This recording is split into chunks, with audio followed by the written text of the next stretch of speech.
Hi, my name is Xavier Vincent. I'm going to be discussing How to Kill a Mockingbird and its effects on the 1960s civil rights movement.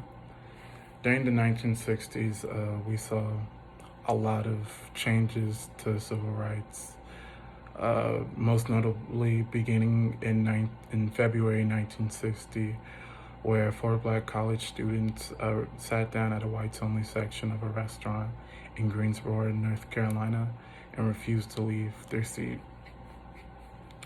That inspired many others to do the same. Hundreds of people came back the next day and did the same thing, and that led to tens of thousands of people doing it throughout the Upper South. The protesters tried to protest the nation's injustice and brutality concerning Jim Crow laws, and all that is according to History.com. And according to SparkNotes.com, in To Kill a Mockingbird, author Harper Lee uses her memorable characters to explore the civil rights and racism of the segregated South in the United States in the 1930s. The story is told through Scout Finch, daughter of Atticus Finch, and Atticus Finch is an attorney, and he is left with the daunting task of having to prove the innocence of a black man unjustly accused of rape. And also in the story, it tells about one of their neighbors named Bo Radley, who's a mysterious figure, and he saves Scout and Jem from being killed. According to JSTOR.com, in the 1960s, when To Kill a Mockingbird was published, much of white America viewed the coming together of two races to be immoral, dangerous, and even ungodly. A white woman would never admit to doing what the Mockingbird character Mayella Ewell did by breaking a time-honored code by kissing Tom Robinson, who is a black man. After she was caught trying to kiss Tom Robinson, she attempted to save herself from the repercussions from her society by accusing Tom Robinson of raping her. Such an accusation was a death sentence for an African-American male who a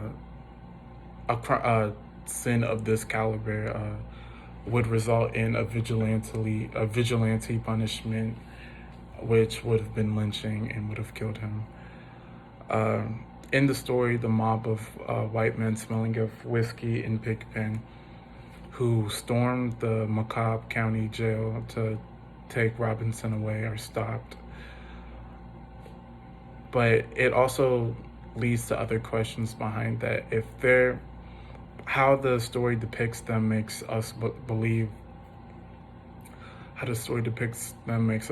that no matter what the outcome of the trial, whether guilty or innocent, they would have inevitably killed him or lynched him regardless.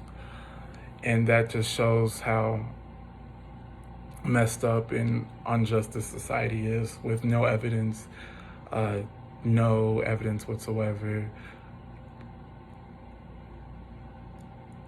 Even the presence in the courtroom knew, like the judge and the lawyer Atticus knew that she wasn't telling the truth by the way that her father was looking at her and seemingly threatening her to lie and say that he did it.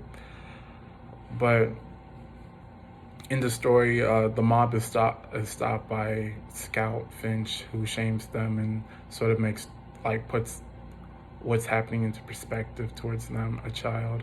But it makes us think how many real-life incidents went unchecked. Between 1882 and 1951, 3,437 black people in the United States died by lynching, and 299 of them came from Alabama.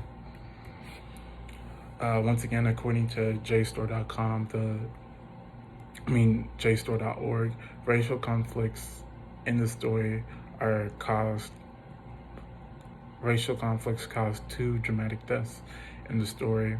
And on one level, To Kill a Mockingbird is represented in a simplistic moral way, being that racism is bad and not like someone who is not racist is good. And that's seen how Bob Ewell, father of Myla Ewell, who he countlessly abuses and potentially rapes throughout the story.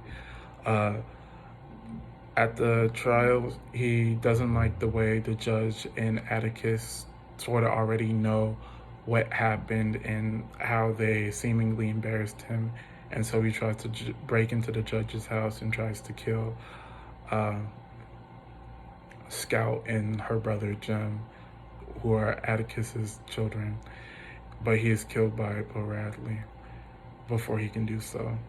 And Atticus Finch is seen as sort of the white knight of the story who can do nothing wrong.